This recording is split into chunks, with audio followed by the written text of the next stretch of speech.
View this game. Caro-Kann defense. Exchange variation c3. This move is a little passive because white actually have the potential to push the pawn to c4, and now white pushed the pawn to c3, so it's defensive. But if white want to push the pawn to c4 later, it will waste one move. And in this case, we should develop bishop to f5 because white didn't move bishop to d3, so this is a very good square that we can control. And because your bishop can control as many squares as possible if you compare with bishop d7, bishop e6, or bishop g4. So we can move the bishop to f5. But instead we moved e6. This is not as good as bishop to f5. I mean, if white play bishop to d3, since we cannot move bishop to f5, it's okay to move e6. But my point is, of course, we should develop knight first. And if we don't have a place for our light square bishop, we can play e6. But actually in this position, since white didn't move bishop to d3, we can move bishop to f5, basically. So e6, bishop to f4, and we develop knight, develop another knight, knight to gf3, offer a bishop trade, this is fine, bishop to d3, and we move rook to ba. I think we are aiming for like attack on the queen side with a pawn minority. This is good, but we still need to be sure that we will castle in a good time. Otherwise, our king will be unsafe. a6. So I will, as I said, I will castle first to make the king safe first. So right now, a6, and if we push the pawn to b5, we will have a isolated pawn at b5. So if we can castle, and if we can be quick than our opponent after move rook to ea, we can push e5. So we don't have to push the b pawn, maybe e pawn instead, because white doesn't have a very good control of the e5 right now. If we can push this pawn, we can develop our light square bishop. So that could be another plan.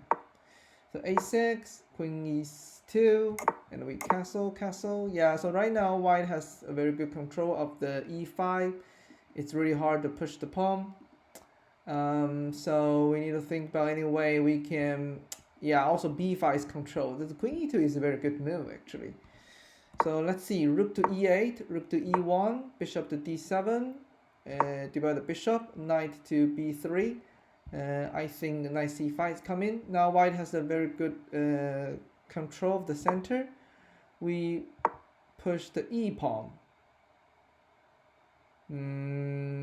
But I think we will lose something if white take the pawn. How can we deal with that? Can we take that? What did we play? We take the, okay, knight to g4. I think white can take our knight. We have to take the queen, and white can take with the bishop. And we can count how many pieces each side has captured. So black, or we can, like, let's put it simple here. So let's count the pieces remaining on the chessboard.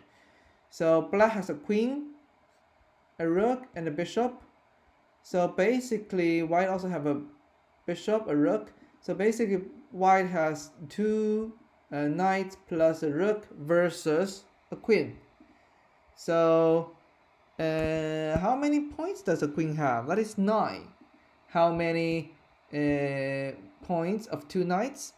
If you value a knight as 3 points, then that is 6 points together, and plus a rook, that is 5. So we will get 11 if we put these 3 pieces together, 2 knights and rook. But as we said, queen has only 9 points, so white win material. So this trait favors white. But what was happening here? Because we lost a knight at the first beginning, even though we ping this knight, we actually lost another knight. We win the queen with a rook, but we lost 2 knights at the beginning.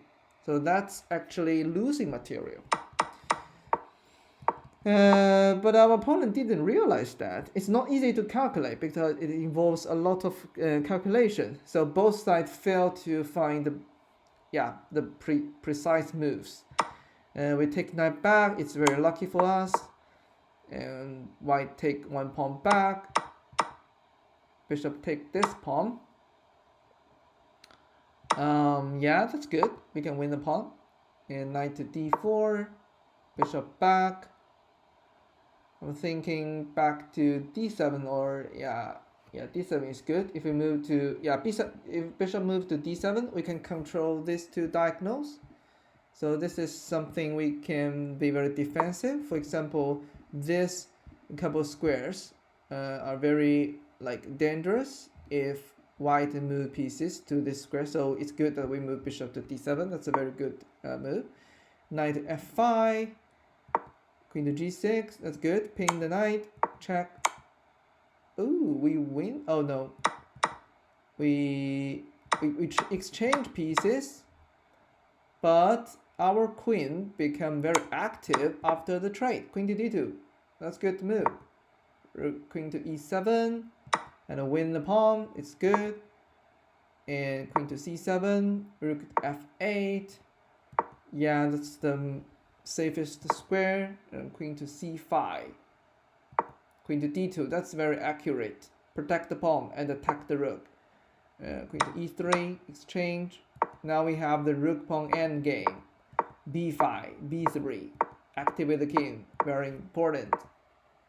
Queen to h8, queen to a6. So one thing to be mindful about, that is, if you have a pass pawn, it's better that you place your rook behind the pawn, because as your pawn reach to as far as possible, like to a2, your rook will be way more active than its counterpart, the b3 rook. Because if the defensive rook have to be placed in from our pawn, so the white rook will have less space to move. And I will show you. a5, king c5, our queen is also in a very good position. a4, rook a1, keep pushing the pawn, that's good. And king c4, yeah, that's very, very good. Very accurate moves. And g6. So actually we can play a couple of waiting moves. So the a1 rook cannot move because we are promote. So we can move our rook around along this file, because as I said, our rook is way more active, and we don't need to worry about the king move to b2, because we can just take this as a waiting move, and we can move our king further in. And if white take our pawn, we can exchange rook and win the c3 pawn. But one thing to be a little bit cautious is white potentially can create a passed pawn. So if we have a chance, we can play f5 ahead.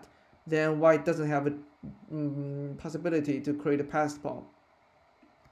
So yeah, we can just move our rook along this file as waiting moves. So we move g6. I think g6 is not as good as f5, because g6 white can play g4. There is still some chance white can create a passed pawn at h file.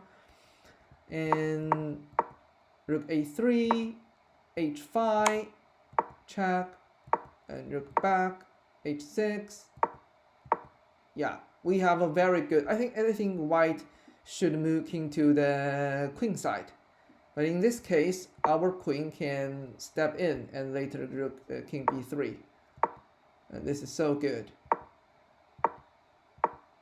Yeah, I don't think white has a chance to balance the position.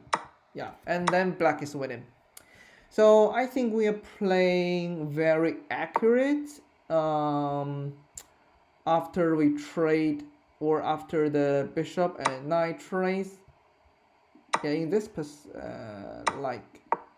from here, yeah, we play very accurately. That's very good. But the very important thing is, first of all, the e4 move. This is so risky, and now we realize we actually lose piece with this move. And we're very, very lucky that our opponent didn't realize the opportunity in front of it. So yeah, in this position we are a little bit passive. We cannot really push the pawns. So white has controlled the center and also queen side very well. I think the best choice we need to defend the attack launch from white. The reason we are passive is because at the beginning, actually after c3, we have a chance of being active, like divide the bishop, and also from this position after a4, I don't think we have a chance to attack the queen side, so we should switch our focus to the king side. Like if we can castle very early, I think we have a chance to play e5, and then we can develop our bishop, and this is good. But we are a little bit like how to say, inconsistent between the moves. What do I mean? After a6 and also queen e2 is a very good move, controlling these two squares in one move. It makes us impossible to push the b5 or e5. So it's understandable that we like cancel this plan and castle, but now we don't have a chance to push the e5 pawn. So we should like be a little bit like quick to find the right direction. That's it.